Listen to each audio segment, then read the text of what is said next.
Hola amigos, hoy sí os traigo un tema sobre el mundo militar, ¿no?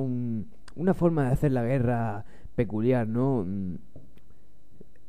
Se denomina guerra de guerrillas y ha sido utilizada desde antaño. Principalmente se usaba porque se carecía de gran ejército para hostigar a otro ejército.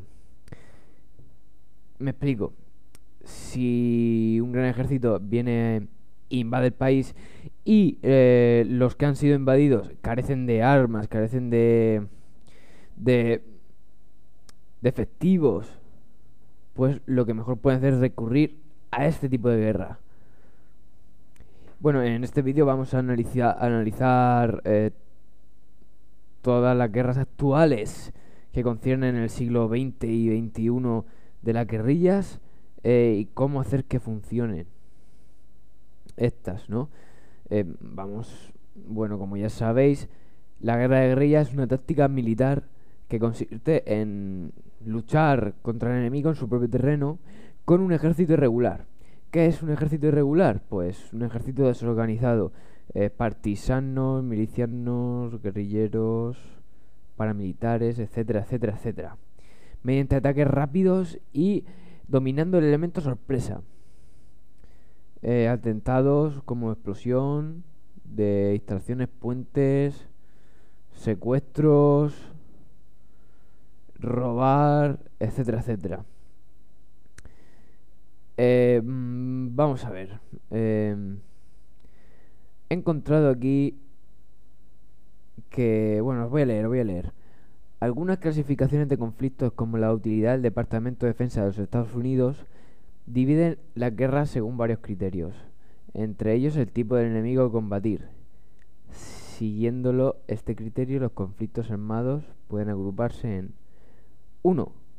Conflictos de alta intensidad o guerras convencionales, aquellas donde el enemigo es otro ejército, mejor o peor preparado que el propio, pero el cual dispone de cuarteles, centros de mando y territorio que defender, lo que provoca que la contienda sea más o menos pareja. 2. Conflictos de media intensidad o guerra de guerrillas, los realizados por grupos paramilitares sostenidos, pobremente armados, pero que controlan ciertas regiones de difícil acceso y con el apoyo táctico de la población directa o los poderes electos a través de sus ejércitos. Bueno, estas son las dos. Vamos a adentrarnos hoy. Bueno, vamos a hablar un poco de las dos, ¿no? Pero principalmente sobre la guerra de guerrillas. La palabra guerrilla, ¿dónde surgió? Comenzó a usarse en España durante la invasión del señor Napoleón en el siglo XIX. Eh, Era una lucha desigual entre civiles y un ejército regular, un ejército ordenado, de soldados profesionales organizados por un Estado.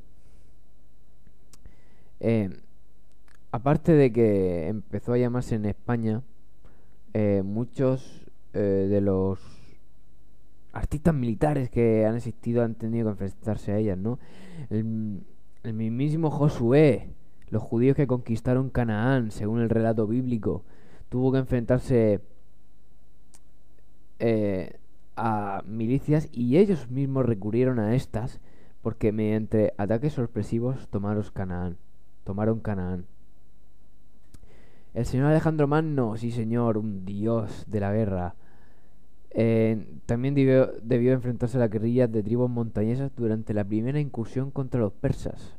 Aníbal también perdió muchos guerreros a manos de las tribus salasias cuando cruzaba los Alpes.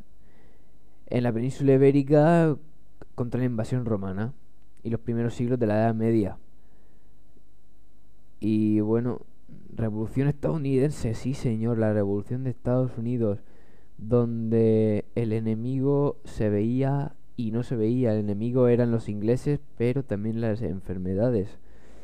Apoyados por Francia y España por el agua lograron independizarse y se descolonizaron de los ingleses y se convirtieron en ciudadanos estadounidenses. Y es la primera gran victoria de la guerra de guerrillas. Eh, a- Ahora en el canal Historia creo que están dando... Sí, por estos días, sobre estos días. Un pequeño paréntesis, en estos días están dando, sí, la revolución de Estados Unidos en el canal Historia. Buscarlo por ahí por internet si os interesa verlo. Bueno, vamos a volver a... Vamos a volver a lo que íbamos, ¿no? Eh, un poco de la historia de estas, ¿no? El primer país donde se conoció la guerra de guerrillas como táctica militar fue España, donde ya se usaba en el año 400 antes de Cristo. Llegamos a la conclusión de que este método de guerra es completamente español. Nadie nos puede quitar esta maravilla de hacer la guerra. Los galeses se opusieron a la invasión de los normandos mediante guerrillas de arqueros certeros en el siglo XII.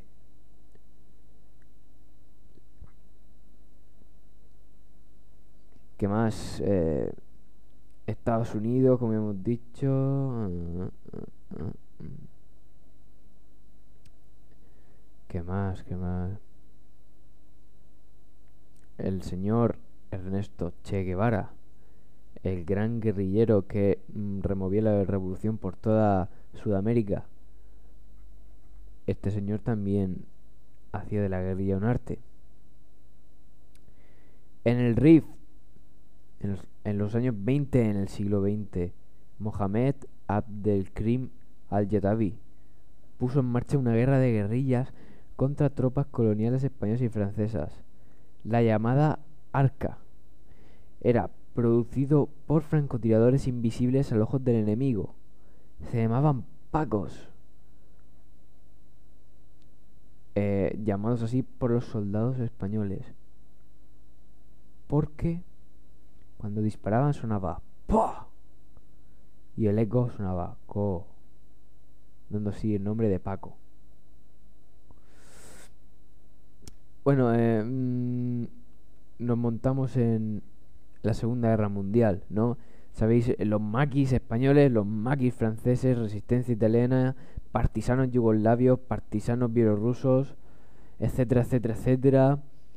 Así, y con estos países que acabo de decir, y con la ayuda de los aliados por el lado francés, gracias a las grandes estrategias del señor Patton y al aplastante movimiento ofensivo de la Unión Soviética, se pudo echar fuera a los fascistas, a los nazis. Bueno, y hoy en día también se sigue utilizando este método de guerrillas, como las FARC en Colombia, en África la FRU, en las FRU de África en Somalia, no, en Somalia no, en Sierra Leona, en Somalia adiestrados por Al-Qaeda, insurgentes de Al-Qaeda, los talibanes, ETA, etcétera, etcétera, etcétera. Así como eran los Grapo también. Y bueno, ya creo que sobre las guerrillas hemos hablado ya. Eh, ya no os voy a contar nada más sobre las guerrillas. Os voy a decir cómo funcionan las guerrillas. Primero, si se carece, recordad bien, si se carece de ejército profesional, nunca recurrir a las milicias con tendencias a revolución, porque se van a oponer siempre al sistema que defiende el ejército. Van a estar en continuo tensión, ¿no? ¿Qué más? ¿Qué más? Una milicia siempre funciona cuando... un pequeño paréntesis también, he dicho que nunca recurrir a las milicias. Nunca recurrir a milicias confederales. Confederales de partidos políticos. Ya que un miliciano, si tiene idea de cómo disparar, cómo moverse, cómo sobrevivir, etcétera, y un militante del POUM o del Partido Comunista, como fueron en la Guerra Civil, no tiene ni pajolera idea de aquello. Bueno, seguimos. Eh, una milicia siempre triunfa si se trabaja conjuntamente con el ejército. Y es así como hoy en día lo hacen, por ejemplo, los GOE españoles, el Grupo de Operaciones Especiales del Ejército Español. Mirar el éxito que tuvieron en la Operación Romeo Sierra, en el desalojo de la isla Perejil. Y bueno, y también, bueno, también no. Este paréntesis lo voy a dejar para el próximo vídeo. Espero que os haya gustado esta, bueno, ya sabéis, ¿no? Esta forma de hacer la guerra, una forma espectacular. Y bueno, y ya saben ustedes lo que os toca, ¿no? Pasarlo bien.